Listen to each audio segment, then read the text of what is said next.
Hi, and welcome back to Psychology 2. Do you remember learning to tie your shoelaces? Do you remember laboring over the laces, your fingers fumbling over what you were hoping would somehow turn into a bow? Remember the frustration, the knot, and finally giving your shoe to an adult? Now imagine you had to learn to tie your own shoelaces with your left hand and someone else would use their right hand to do the same job on your shoe. Imagine typing an email but relying on someone else's hand to control the other half of the keyboard. Imagine learning to walk and trying to run with your left leg and someone else's right leg. Not for Abigail and Brittany Hensel. Now at 31 years old, the Hensel twins are one of only 3 or 4 documented cases of dicephalic twins. Twins who have 2 heads but share, twins who have 2 heads but share 2 arms, 2-legged body. They share most of their organs from the waist down, including reproductive organs, a bladder, but each have their own stomach, heart, and brain. It's a marvelous example of the human body's capacity to adapt. The 2 girls are able to coordinate movements, to clap, to run, to drive a car, ride a bicycle, type emails, even though each of their brains thinks independently and controls separate sides of the body that they share. Doctors can't easily explain how 2 separate brains can work in such perfect synchronicity to allow them to complete complicated movements without the girls conferring with each other. In most other ways, the girls have developed just as others do. They have separate personalities, different tastes. While Brittany is spunky and likes milk for breakfast and wants to be a pilot, at school, they take tests individually, they get different grades, they both want to and are now married.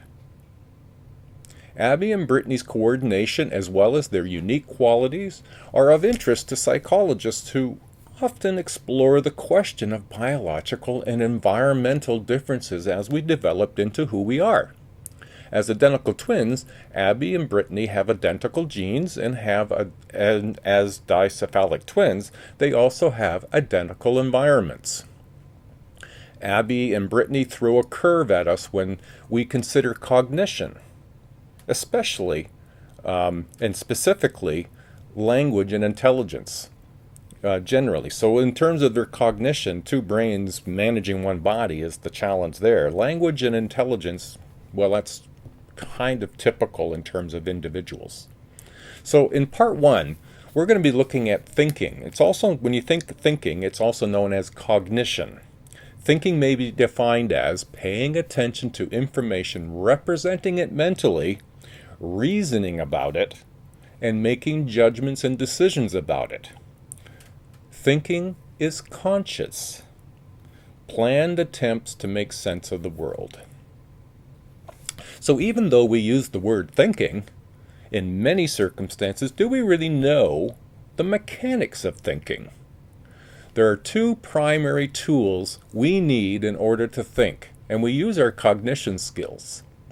They are imagery and concepts, and we're going to break those down individually. Imagery and concepts are mental categories that we use to group things together. Objects, relations, events, abstractions, qualities that have common properties. Imagery is the representation in the mind of a sensory experience. Whether it's, we think in terms of, in our mind, visual, auditory, gustatory, motor, olfactory, and tactile, the senses. When we think about past events or try to consider the future, it is imagery that we apply to get this sort of a visual representation of the experience or the idea or the thought.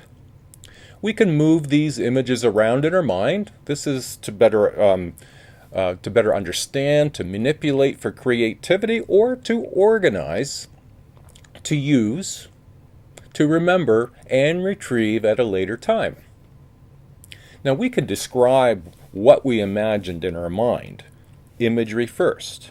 Now concepts, these are labels that represent the classes or groups of objects, people, or events sharing common characteristics or attributes. Now we can form a concept in just a few steps. So first, from a formal definition of a concept, like a definition of a concept, we would approach the concept formation in an active, orderly, systematic, and not haphazard way.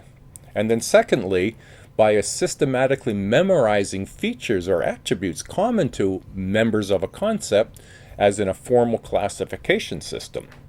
Now you can think studying of biology, anatomy and physiology, chemistry, or psychology. All of these involve learning new concepts by actively and in an orderly, systematic manner be able to understand complex systems, ideas, and subjects. And then thirdly, it's through our experience with positive and negative instances of the concept. Throughout our lives, we have been exposed to all sorts of concepts and have received all sorts of feedback from our parents, our friends, teachers, employers about our accuracy. Positive and negative, yes, that fits, or no, it doesn't, or it is, but with an exception, like, a penguin as a typical bird. That's an exception, because we might say a typical bird, our exemplar, is that of a flying bird, for one, and penguins don't fly. Now, a positive instance, for example, dogs are the best example of dog concept. Negative instances, things that are not dogs. And then fourth, it's through the use of prototypes. Prototypes are examples that embody the most common and typical feature of a particular concept. So for example, the bird prototype, as I mentioned, involves a robin or a sparrow, since they can fly, and rather than the penguin and emus, which don't fly. Now, do you have any prototypes for other things? A prototype for a car, fish, trees, rocks, mountains, lakes, ponds versus an ocean. It's through the use of exemplars, the individual instances or examples of a concept that are stored in memory for our personal experience. So if we take that a little further and say, well, what if you work in a zoo and specifically work with penguins? So that penguin might in fact become a part of your exemplar. So someone who does not work in a zoo may use the bird they see more regularly, the robin or the sparrow, as the exemplar of what is a bird. Exemplars are not static. My concept of a dog when I was 6 may not be the same concept of a dog now that I'm over 60.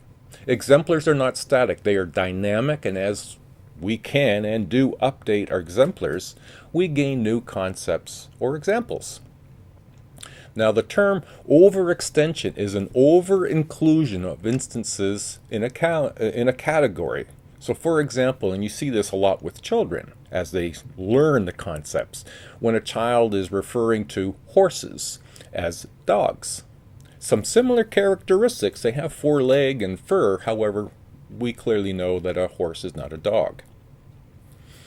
Let's touch on problem solving, because we use our thinking, our cognition, for problem solving. Approaches to problem solving, well, first, we need to understand the problem, and then we'll look at 3 features to this first step about understanding the problem. First, we're going to look at the parts of our mental representation on the problem as it relates to one another in a meaningful way. So first we need to get a handle on what is the problem. So what are the issues that we need to be keep in our mind, as it were. Secondly, the elements or the parts of our mental representation of the problem correspond to the elements of the problem in the outer world. And then 3, We have a storehouse of background knowledge that we can apply to the problem. Problem solving, by definition, does not include or even suggest that we make good or beneficial decisions, just that we choose from alternatives. Now, this can and is very individual experience. My alternatives to a problem that we are trying to solve may not be the same as yours. There are many things that we can and do affect our decision making. And we're going to look at a few of these. We often use a strategy known as elimination by aspect. Now, this is where we eliminate alternatives that do not meet our criteria for a good decision. When you chose Georgian College, you may have considered location, cost, program, support, availability to services or activities of interest, proximity to family. Given the choices or alternatives available, and eliminating those alternatives that didn't fit your expectations and desires. We also use math, sort of. We do use what are known as algorithms in our decision making, which are step-by-step procedures that guarantees a solution, such as a mathematical formula or a systematic exploration of every possible solution. We could be using algorithms to decide what to have for dinner, what are used in very complex and data-heavy circumstances where a precise answer is required.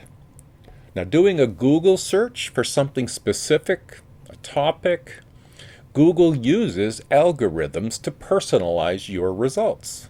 This way, everyone gets different results from their Google search. Systemic random search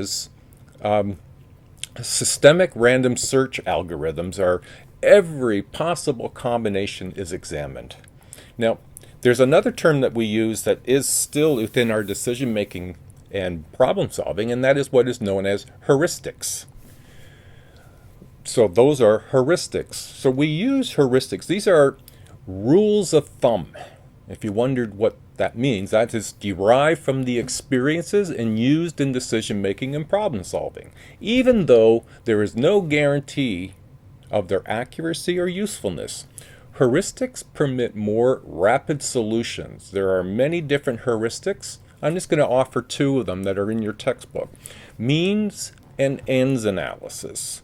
Here is what you're doing is you're assessing the difference between our current situation and our goals, and then do what we can to reduce this discrepancy. So we move closer and closer to our goals. It doesn't necessarily guarantee success. However, it does move us in the direction. And then secondly, an analogy. This is a partial similarity among things that are different in other ways. An analogy heuristic applies the solution of an earlier problem to the solution of a new one. So using your past experience with problems to assist in solving new ones. And that's an important strategy that we can use, particularly if we have past experiences that are related. So, what factors can affect problem solving? So let's consider three kind of factors that can affect the way we problem solve. And the first one makes good sense. Level of experience. Your level of expertise. The second is whether you fall prey to mental sets. And we'll look at that too. And then the third is whether you develop insight into the problem. So let's look at them individually. Levels of expertise. Experts solve problems more efficiently and rapidly than novices do. And that makes good sense. Experts have characteristics that include they know the particular area really well, they have a very good memory for the elements of the problem, and they form mental images or representations that facilitate problem solving. They relate the problem to similar problems. They have an efficient method for problem solving. And there's two such methods. There's one that's called parallel processing. Here you're dealing with simultaneously with two or more elements of the problem. Experts tend to do this. It's partly they have a bigger capacity and understanding of the parts. The second processing is what's known as serial processing. And here what we're doing is we handle one element of the problem at a time. This is what novices tend to do when problem solving, is one at a time, or serial processing. Then the second element around expertise is, after expertise, the second element is whether you fall prey to mental sets. So what is a mental set? Mental sets, these are the tendency to apply familiar problem-solving strategies before carefully considering the special requirements of the problem. A type of fixation in which an individual tries to solve the problem in a particular way that has worked in the past. So for example, resistance to paying bills online may result in a mental set. Perhaps you're an older person and you've always paid your bills by writing checks. And doing it online doesn't seem right. So writing checks, this is the way that we've always done it. Therefore, this is the way we should continue doing it, and it may not be a better solution. And then the third part, whether you develop insight into the problem. Now, insight, it seems as if pieces of information in the problem have suddenly been reorganized so that the solution can leap out at you. And that's what insight is. It's sort of like an inspiration of a solution after having looked at some of the parts. Sometimes insight provides you with a possible solution. Now there's a related term that we'll touch on. It's called incubation. And incubation is about standing back from the problem, may allow you for this insight. It helps by distancing us from the unprofitable but persistent mental sets. So sometimes when you're working on a problem for class, it's better to step away from the work for a moment, come back and look at it. It may give you insights that you didn't otherwise see because you were just too close to the problem. Now, one element in thinking that's really important is what's known as functional fixedness. Now, this can hinder problem solving, by which is the failure to use familiar objects in a novel way to solve a problem. Now pretend you're making coffee and you go into your kitchen and you don't have a regular carafe, it broke, to catch the coffee that you want to have. So why couldn't you use a bowl or a cup? A mental set or functional fixedness is if you can't think of another idea. I don't have those mixers, you use for mixing cake dough and stuff like that, those little prongs. If I don't have them, then I can't do it. But if I put a pair of scissors, point up and tie them in, then I have the two little owie things that I can do that with. Functional fixedness reduces the likelihood you can see those things. Now we can touch on judgment and decision making. People make most of the decisions on the basis of limited information. All the more reason to gather research. They take shortcuts. And now we all know, we will now look at some factors that can affect our judgment and decision making. And now we've touched on one, heuristics in decision making. And then we're going to look at a couple of other heuristics that explain this. Representative heuristics. Here, the strategy is to consider how closely a new object or situation is judged to resemble or match an existing prototype we have of the object or situation. So for example, suppose you go to buy or adopt a puppy and you have determined what breed of dog you want. Now you remember that you really enjoyed and had a great fun with the Cocker Spaniel and you and your family had as a child. So it is the representative heuristic that is used if you choose to buy a Cocker Spaniel, believing you will enjoy it as much as you did with the one that you had when you were a child. Another heuristic is called availability heuristic, and it's based on whatever alternatives that just came to mind the easiest. Planning to go to a hockey game and you remember that the last time you went, you were late because of traffic.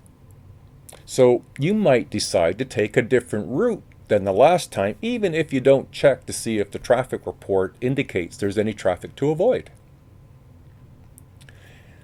Anchoring and adjustment heuristic. Anchoring is an overestimation of the importance of a factor by focusing on it to the exclusion of other relevant factors. It's kind of like focusing on the minimum credit card balance, which leads to higher interest rates.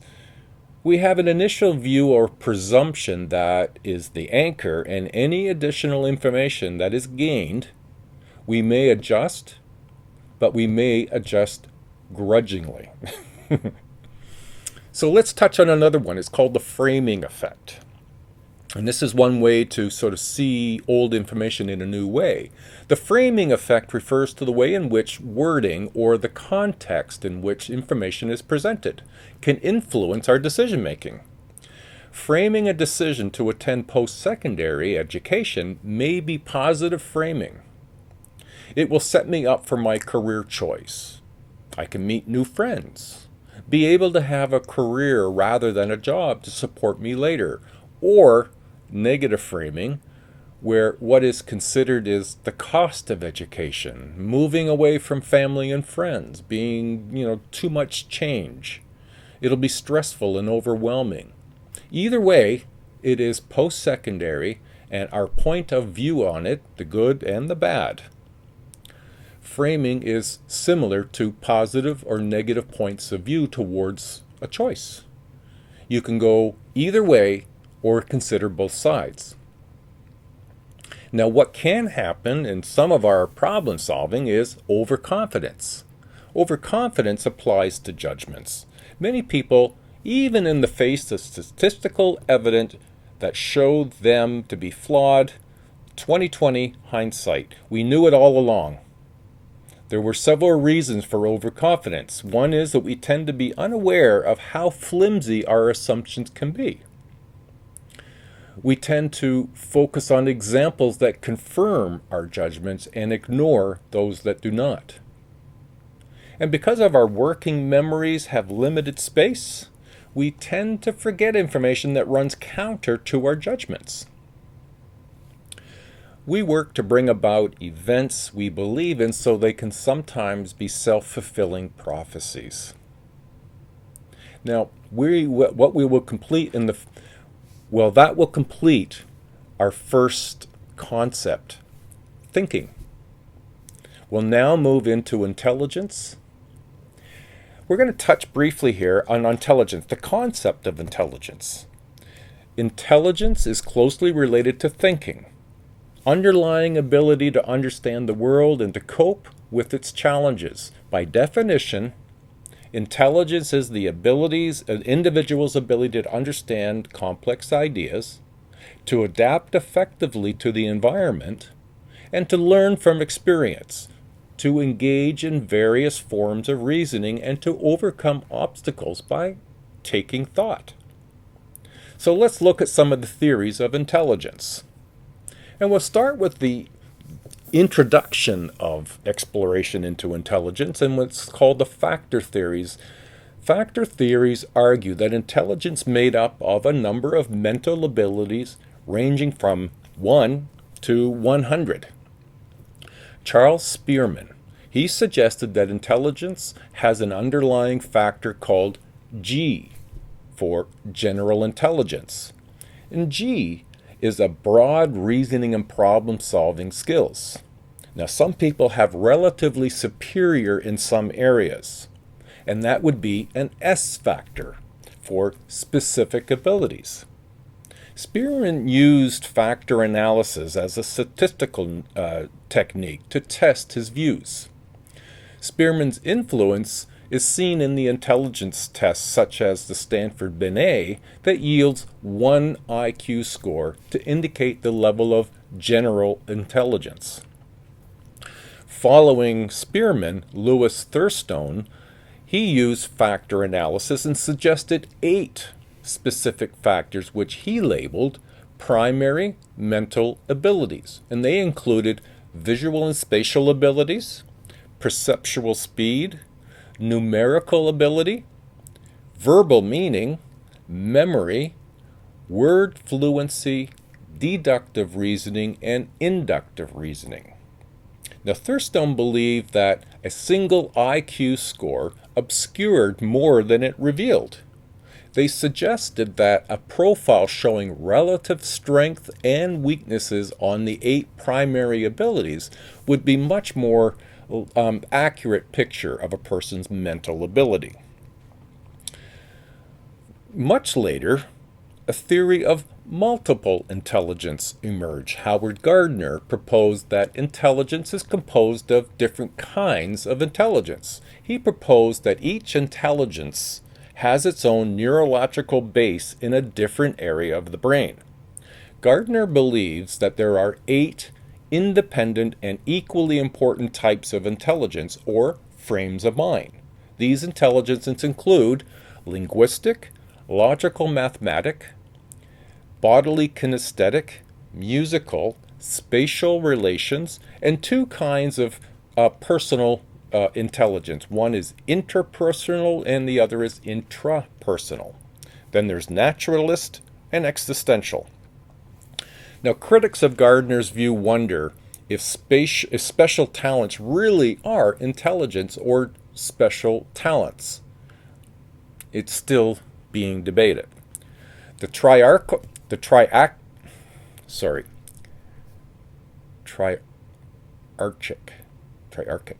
Okay. The triarchic theory of intelligence, this is Robert Sternberg's, proposed that intelligence falls into 3 types. The first being analytical, second being creative, and the third being practical. So we'll look at these. The analytical intelligence, otherwise sort of known as book smart, is what we generally think of as academic ability. The second one, creative intelligence, creativity and insights, is basically the ability to cope with novel situations and to profit from experience. The third, practical intelligence, is the street smart. It enables people to adapt to the demands of their environment. So that was a quick review, and that's been part 1. In part 2, we're going to continue with more on the intelligent with specifics about measurement of intelligence. And then we'll look at the influence of intelligence, and we'll finish with language. So that is the end of part 1, and we'll see you in part 2. Bye now.